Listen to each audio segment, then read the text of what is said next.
to the All Things ITSM Global Podcast, and we're coming to you from ITSMF New Zealand Conference in Auckland.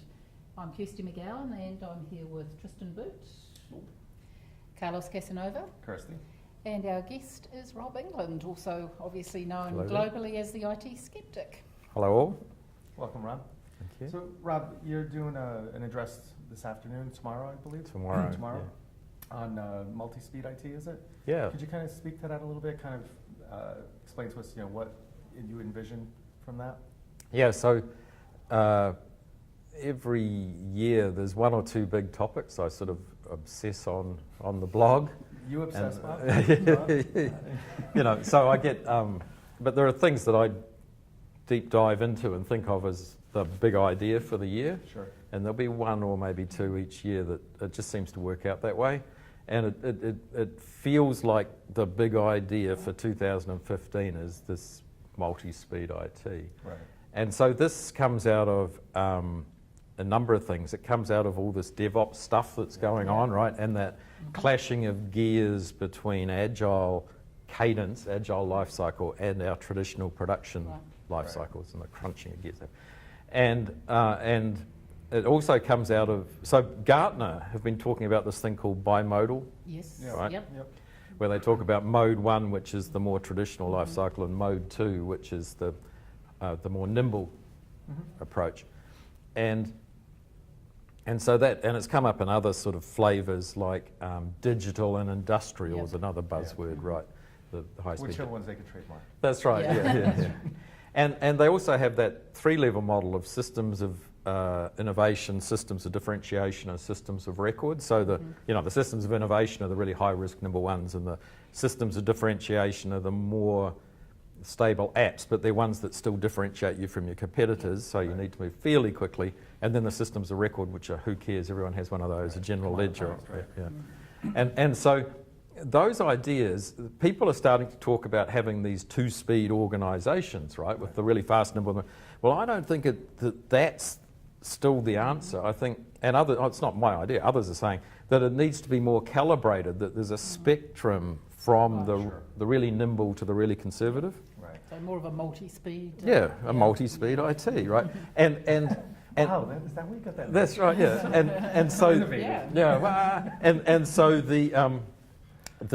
I think the little bit that I'm contributing to that thinking is to suggest that for every team, whether it's a project or a development team who own an app or something, for every group of some sort, they should at least have the right to customise their change life cycle, their change methodology for their team, based on the business needs, not based on whatever brain fart they're currently running within their development team at the time, but based on so if the business says we need this to be really nimble because it is our competitive new website that blah de blah, that's great, but also they say, and we're going to take financial transactions through it. It's like, so then we have to find a really nuanced, a really calibrated solution for them that takes the risk, the nimbleness up as high as the business wants it, while at the same time having sufficient controls in it to keep our financial concerns covered, to not threaten our PCI compliance, to not actually lose money or be hacked.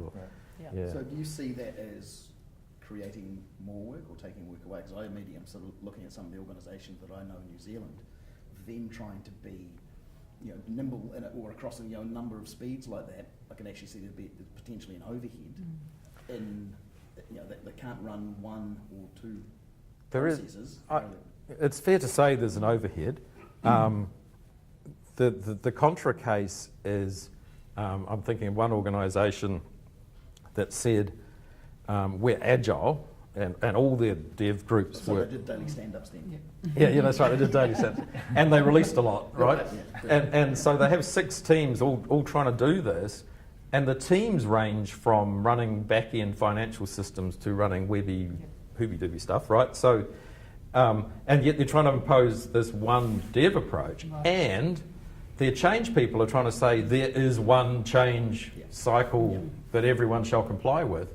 And of course, what that means is that none of them comply with it because they're all out of line in different ways. Yep. Yeah. So, I think it's one of these situations where, yes, it does add work, but it's because it reflects reality that you need this nuance. And at the same time, I think the benefits flow somewhere else in terms of not holding up those teams and making it difficult for them to work.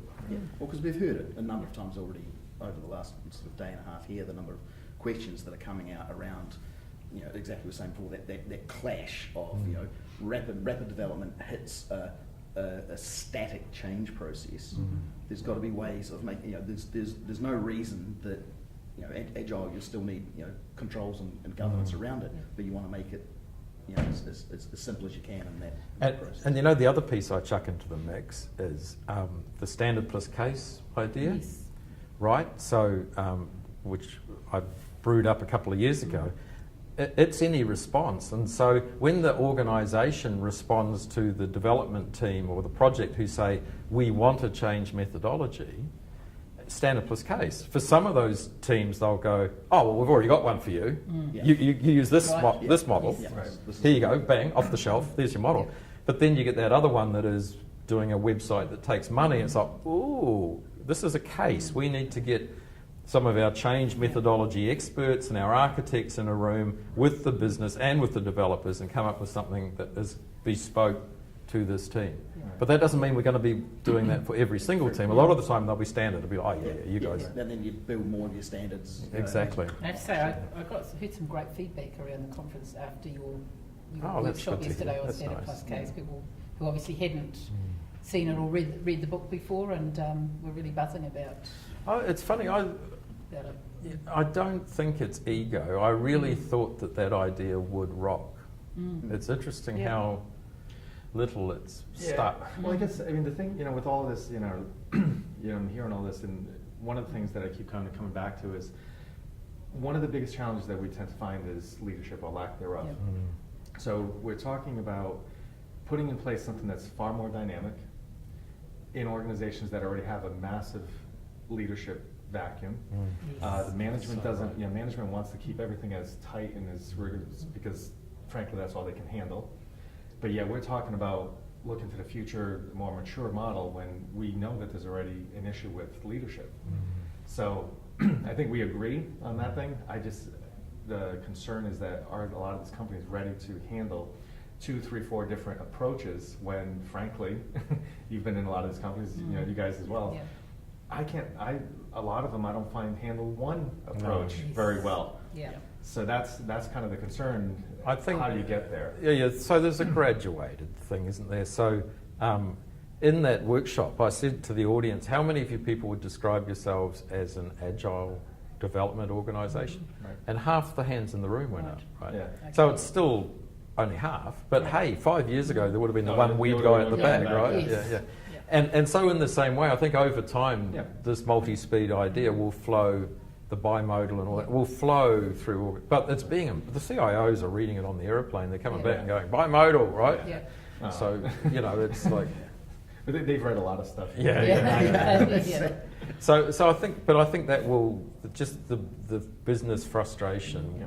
and the ever increasing pace of life will, and I think there's you're spot on with the leadership thing, there's this really transformational thing going on, and I was talking to Fatima Cabral about this at the Pink conference, that there's something big sweeping, and it's so big that I don't really have my head and arms around it yet. Yeah. But there is this, the DevOps is one symptom Yeah. of this, and there's a leadership side to it too, and the big part of the leadership, I think, is trust. Yes. Oh yeah, A absolutely. more trust-based culture, a more empowered Yes. culture, Yeah. and that's a big part of the trust in saying to a development team, we trust you enough to actually design your own life cycle with us advising. Within these guidelines, Yeah. it's really where we've had these conversations quite a few times. Yeah. It's really about the business outcomes, right? And what we're saying is, in order to give the organization's business outcomes, which are varied across our lines of business or across whatever, we can't have one size fits all. So it's not just one company is one size fits all. It's within that company. can't be one size fits all. Exactly. So I think that's what we're hopefully maturing to, is recognizing we have to be varied across our organization, and whatever speeds and whatnot that we have to. So, That's but- great. Well, we unfortunately are limited in time. We could actually talk for a long time, and we really need to get you back. There's a long way down that rabbit hole. Yeah, yeah. the whole Yeah, tunnel system. Yeah, yeah. And there's other subjects I would have loved to talk to you about, but we need to get you back and Oh, I'd love to. have a good chat one day very soon. So thank you very much for your time this afternoon, Rob. Well, It's been a thank you, pleasure guys. chatting with you. Thanks, Rob. Thanks for the Great. opportunity. Thanks.